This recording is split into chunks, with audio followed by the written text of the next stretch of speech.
Kisah perjalanan rohani Ustadz Suki atau wakil talkin dari Malaysia dengan Abah Ano Mursyid Torekat Qadiriyah wa Naksabandiyah di pantai Pangandaran. Suatu saat, Pangersa Abah pernah mengajak Haji Muhammad Suki As-Suja menaiki perahu berdua saja di tengah laut Pangandaran. Lalu Pangersa Abah bertanya, "Suki, kamu percaya jika laut bisa mematikan kita?" Mendapat pertanyaan dari guru mursyid yang dihormatinya, Pak Guru Suki tidak berani langsung menjawab. Maka ia segera menunduk tawajuh dan melakukan robito.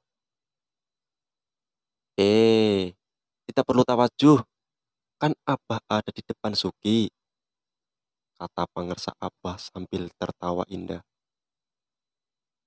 Tidak, Bah, laut tidak bisa mematikan kita. Hanya Allah yang menghidupkan dan mematikan kita, Bah. Spontan Pak Guru Suki menjawab dengan mantap. Kamu yakin, Suki, laut tidak bisa mematikan kita? Pangersa Abah mengulang pertanyaannya. Yakin, Bah, laut tidak bisa mematikan kita. Hanya Allah yang menghidupkan dan mematikan. Kembali Pak Guru Suki menjawab dengan mantap. Tiba-tiba tanpa terduga kaki Pangersa Abah mendorong kuat tubuh Pak Guru Suki sampai keluar dari perahu dan tercebur ke laut. Maka tubuh Pak Guru Suki langsung tenggelam karena tak siap dan tidak mengira akan diceburkan oleh Pangersa Abah. Namun Pak Guru Suki tidak merasa panik, maka ia segera bertawasul dengan segera tropitoh dengan Pangersa Abah. Tubuh Pak Guru Suki terus tenggelam sampai ke dasar laut. Tapi anehnya, ia tidak merasa kesulitan bernafas. Bahkan ia bisa bernafas dengan mudah seperti di atas permukaan laut. Juga dirinya bisa berdiri tegak di dasar laut seperti ketika berada di daratan. Maka ia bisa menikmati keindahan panorama alam di dasar laut dengan berbagai makhluk hidup yang ada di sekitarnya. Subhanallah. Pak Guru Suki tinggal di dasar laut selama 7 hari. Selama itu anehnya ia tidak merasa lapar dan haus. Setiap datang waktu sholat fardu, Pak Guru Suki seperti mendengar suara adzan. Lalu ia melaksanakan sholat dan berzikir jahri di atas laut. Demikianlah Pak Guru Suki menghitung hari serta menjalani kesendiriannya dengan sabar dan tawakal. Sampai kemudian Pak Guru Suki melihat sorban Pangersa Abah terulur memanjang dari atas permukaan laut sampai ke hadapan dirinya. Segera ia memegang sorban Pangersa Abah, maka sorban itu lalu memendek kembali secara perlahan dan mengangkat tubuh Pak Guru Suki ke permukaan laut.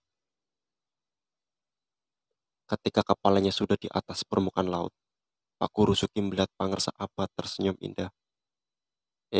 Suki, ternyata benar ya, laut tidak bisa mematikan kamu. La ilaha illallah. Pangersa Abah berkata penuh canda. Subhanallah. Bahkan cara bercandanya seorang wali mursyid kamil mukamil itu pun hak. Sebagaimana seluruh perkataannya adalah hak dan seluruh bimbingannya adalah hak. Sungguh proses pembelajaran tauhid yang dahsyat luar biasa. Murid tak hanya dijejali dengan wacana kata-kata semata, tapi bahkan dibimbing langsung ke tahapan merasakan dan mengalami. Sehingga hasil yang dicapai sang murid tidak hanya sebatas ilmu yakin, tapi bisa mencapai tataran ainul yakin, bahkan hakul yakin sebagaimana yang diterima oleh Pak Guru Zauki. Illa hadrati Syekh Mursyidina Qatil Haq Qutbir Rahmat Syedin Syekh Ahmad Sohibul Wafa Ta'jul Arifin. Syai'ul Hamad Al-Fatihah. Dari kisah ini, kita dapat menyimpulkan bahwa sesungguhnya hidup dan matinya manusia sudah ditentukan sebelum dilahirkan. Bahkan sekalipun engkau mencoba dan menentukan kematian, waktunya tidak akan terjadi. Justru akan memperburuk keadaan dirimu sendiri.